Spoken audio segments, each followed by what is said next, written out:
થરાદના કરણપુરા ગામે રડકેશ્વર મહાદેવ મંદિર ખાતે તારીખ 29, 30, 31ના રોજ કરણપુરા મુકામે શિવ પરિવાર પ્રાણ પ્રતિષ્ઠા મહોત્સવ યોજાશે, જેમાં તારીખ 23થી ભાગવત સપ્તાહનું સુંદર આયોજન કરવામાં આવ્યું છે, જેના વક્તા વિક્રમ પ્રસાદ શાસ્ત્રીજી છે.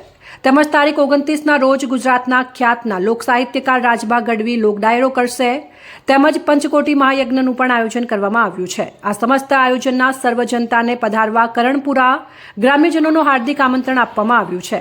તેમજ રાજકીય આગેવાનો તેમજ અન્ય સાધુ સંતો પણ દર્શનનો લાભ મળશે. તેમજ સોનેરા અવસરમાં પધારવા તમામ જાહેર જનતાને આમંત્રિત કરવામાં આવે છે, તેવું કરણપુરા ગ્રુપ ગ્રામ્ય પંચાયતના સરપંચ જેતસિંહભાઈ પટેલ દ્વારા આમંત્રણ આપવામાં આવ્યું હતું.